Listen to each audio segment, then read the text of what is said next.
एक बार फिर से जो है KKM क्लासेस में आप सभी बच्चों का जो है स्वागत है। और आप लोग ठीक ठाक हैं, बढ़िया, मस्त हैं। चलिए ठीक है, तो कहे तो शुरू करें। हैं? ठीक। तो इससे पहले हमने जो है चर्चा किया था हैलो एल्केन का वर्गीकरण। हैलो एल्केन का वर्गीकरण कितने प्रकार से किया गया है या किसके आधार पर किया जा सकता था, ये सब मैं बता चुका हूं। आज बताने वाला हूं एलिलिक हाइलाइट। टॉपिक का नाम है एलिलिक हाइलाइट। तो हमको ये जानना है कि हाइड्रोजन परमाणु किससे जुड़ जाए या किस परमाणु से जुड़ जाए या किस कार्बन परमाणु से जुड़ जाए कि जिससे इसका नाम एलिलिक हाइलाइट हो जाए। जानना चाहते हो कि नहीं? यस। तो अगर जानना है तो आपको टॉपिक लिखना होगा एलिलिक हाइलाइट। ठीक है, क्या नाम है? Allylic highlight. इसके लिए कुछ चीजें आपको जानना होगा। देखिए, इसमें पहली बात तो हाइड्रोजन परमाणु होना चाहिए। हाइड्रोजन परमाणु है, यह हाइड्रोजन परमाणु है। ठीक, इसको कहेंगे हाइड्रोजन परमाणु है, हाइड्रोजन परमाणु। ये कार्बन परमाणु से जुड़ा हो, ये कार्बन परमाणु हो, लेकिन ऐसा कार्बन परमाणु हो जिस पर संकरण sp3 हो। हाइड्रोजन परमाणु ऐसे कार्बन परमाणु से जुड़ा हो जिस पर संकरण sp3 हो, तो ऐसे कार्बन परमाणु को sp3 संकरित कार्बन परमाणु कहते हैं। ठीक, ऐसे कार्बन परमाणु को sp3 संकरित कार्बन परमाणु कहते हैं। तो एक बात क्लियर हो गई है कि हाइड्रोजन परमाणु sp3 संकरित कार्बन परमाणु से जुड़ा होता है। अगर यदि यह sp3 संकरित कार्बन परमाणु, यह sp3 संकरित कार्बन परमाणु sp2 संकरित कार्बन परमाणु से जुड़ा है, किससे जुड़ा है?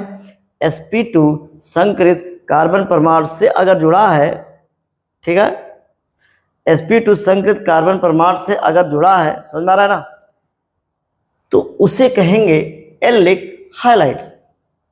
क्या कहेंगे? Allylic highlight. बहुत साफ साफ भाषा में मैं बता दे रहा हूं आपको, दिमाग में बैठा लीजिएगा।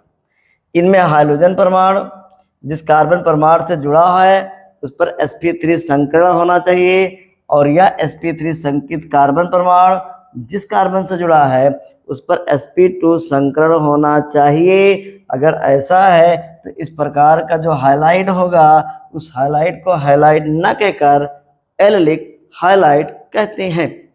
ठीक, पूछा जाए एलिलिक हाइलाइट क्या होता है तो आप कहेंगे इन मोनोहाइलाइडों में, क्या कहोगे?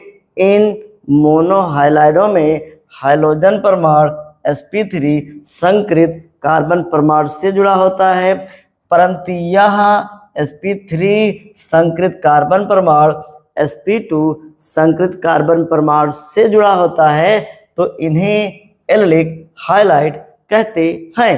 क्या कहते हैं? एलिलिक हाइलाइट कहते हैं। अगर आपको इसको नोट करना हो, लिखना हो, तो ये भाषा हमने जो है लिख दी है, इसी को आप जो है अच्छे से नोट्स में लिख लीजिएगा और आज ही कोशिश करें कि आज ही इसको जो है तैयार कर लिया जाए ये।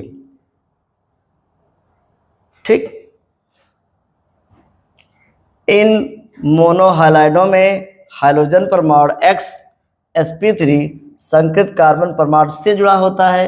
किससे जुड़ा होता है? sp3 संकरित कार्बन परमाणु से जुड़ा होता है।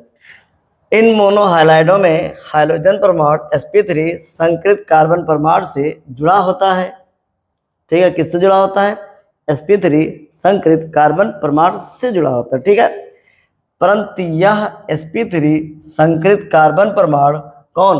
sp3 संकरित कार्बन परमाणु कौन? sp3 संकरित कार्बन परमाणु sp2 संकरित कार्बन परमाणु से जुड़ा होता है। किससे जुड़ा है? sp2 संकरित कार्बन परमाणु से जुड़ा होता है। इन्हें एलिलिक हाइलाइट कहते हैं। ठीक, कौन सा हाइलाइट? एलिलिक हाइलाइट कहते हैं। इसको नोट कर लें, ये एलिलिक हाइलाइट है। एग्जाम्पल देखें, यह हाइड्रोजन परमाणु है जिससे जुड़ा है संकरण sp3 है, और sp3 संकरित कार्बन परमाणु जिससे जुड़ा है संकरण sp2 है, तो ऐसे हाइलाइट को एलोलिक हाइलाइट कहते हैं। अगर और भी वीडियो आपको जो है जानना है और आसान भाषाओं में सीखना है तो इस चैनल को जरूर सब्सक्राइब कीजिएगा, KKM क्लासेस।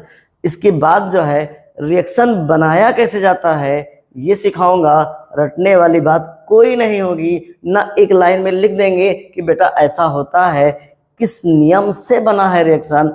ये अगर सीखना है तो वीडियो को जरूर देखिएगा और चैनल को सब्सक्राइब कर लीजिएगा, तब तो आप रिएक्शन बना सकते हैं, अन्यथा केवल रट्टा मार कर काम चला सकते हैं जो अभी तक आप लोगों ने चलाया है। तो इसको नोट करें और आगे के वीडियो को देखने के लिए चैनल को अवश्य सब्सक्राइब करें। बहुत ही आसान भाषा में बताने वाला हूं मैं, ठीक।